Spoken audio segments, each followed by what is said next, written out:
Hi, everybody. So, I am like a week late with posting this subject for Traumatically Beautiful this week, but I'm going to get it done today. This week, the subject that we decided on discussing was self love. And the reason that we decided to do that is because these past couple weeks it's been, discussing how trauma can affect you or how it does affect you negatively. And we wanted to share, something that could help people figure out how you can use your trauma and kind of turn it into something beautiful. And one of the ways to do that is learning how to love yourself. A little background. We all know my situation got worse last year when a lot of things came to light. And when that situation happened, I stopped loving myself. For one, I felt dirty. I discussed that in the last video. But for two, I kind of gave up. I didn't feel like looking pretty for me anymore. I just did not care at all. And some of the pictures, if you guys follow me like on Facebook or Instagram or anything, you guys will see that I kind of gave up on like life. I did not care how I looked. I didn't care how I presented myself. And it was because I was not loving myself at that time. And I really didn't even start to love myself truly again until I started counseling.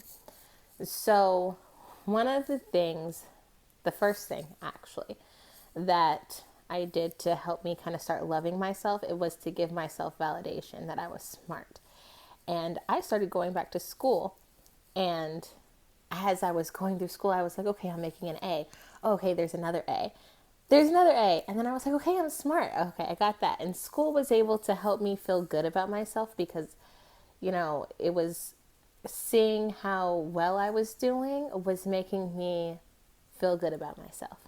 So that was making me feel good. That was like the first thing.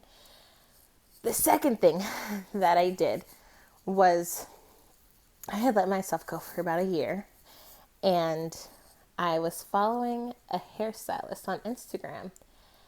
And I was saying she would do everybody's, hair, these vibrant, really pretty colors, and people were completely coming out of their comfort zone. And I was like, I'm going to do that. That's what I want to do. I want to go to her and have her give me a completely new identity. And she probably thought I was crazy the first time I sat in her chair because she had never met me before and she was not ready for like the full Breanna experience, I don't think. But I sat in her chair and I was like, I don't care what you do, just give me a whole new look. Hence red hair. But something that small, you would never even be able to believe that changing something that small like your hair, really helped me start embracing myself more. I had something to take care of because red hair, it takes a lot of maintenance. So having to get up, every morning and make sure that my hair wasn't fading or that my hair looked nice just to keep up what she already did was another way that I, started loving myself again. The third thing that I did is, even honestly before everything kind of came to light last year, I was wearing my maternity clothes. I mean, like the ones that have the waistbands that go all the way up your stomach. And after counseling, and I was, telling my counselor how I was feeling and how I was changing a little things, but not big things. She was like, "Why don't you get rid of all those maternity clothes that don't fit you anymore? For 3 years, you've been wearing them, girl. You need to let them go, and get clothes that make you feel good about yourself." And I did. I got rid of all the old clothes from motherhood, maternity that I was wearing for really just no reason, just because I just was not feeling like taking care of myself, and I did something different. And every week I kind of set a goal of like, this is something I want to do to make Breanna feel good. Something that has nothing to do with my husband, nothing to do with my child.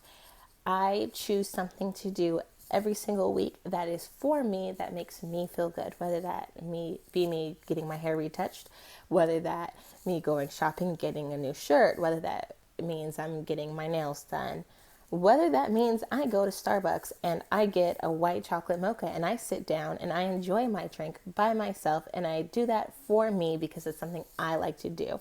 And I feel like it's very important because a lot of people, when they go through traumatic experiences, they focus on everybody and everything around them instead of focusing on themselves, because it's easier to deflect everything that you're personally dealing with and focus on other people than it is to realize that there's a problem with you that you have to fix.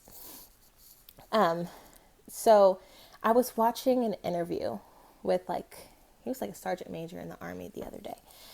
And he had said in the interview that the best thing to do for him when he was going through, a tough time was just to get up in the morning and make his bed every day.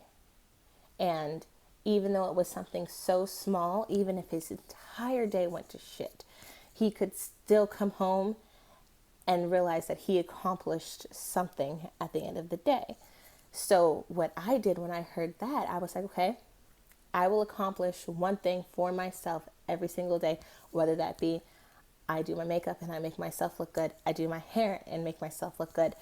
I don't know. I condition my hair. I take care of something simply for me. And I've been doing that, and I've slowly started to find that self-love that I used to have before I got into that horrible depression. And this video really is for everybody out there that's, in that dark place that I was in last year.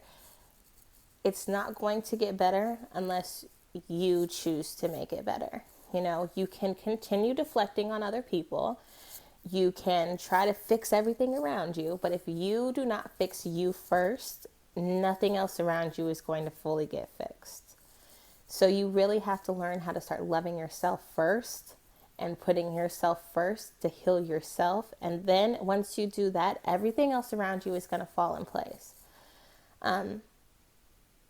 So yeah, that's what this whole week is for. I really encourage everybody who's in a dark place, or even who's trying to recover from a dark place, to start finding things to do that are going to help you love you again. Something that's going to make you look in the mirror and say, I look good today.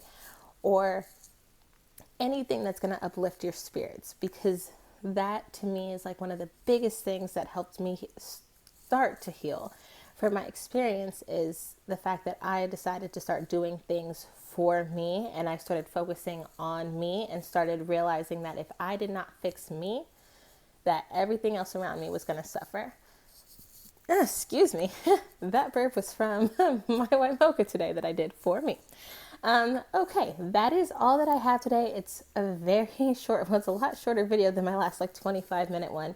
I have been insanely busy. I want to apologize to everybody because I was supposed to make a video last week, but between school and work and my kid and my husband, I have utterly failed.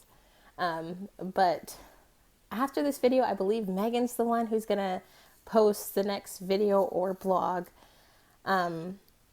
Yes, I really hope everybody's having a really, really good day. I really hope that this video planted a seed in somebody's head to do something for them that makes them feel good. Okay, you guys, that is it. I have a ton of homework to do, but lots of love to everybody, and bye.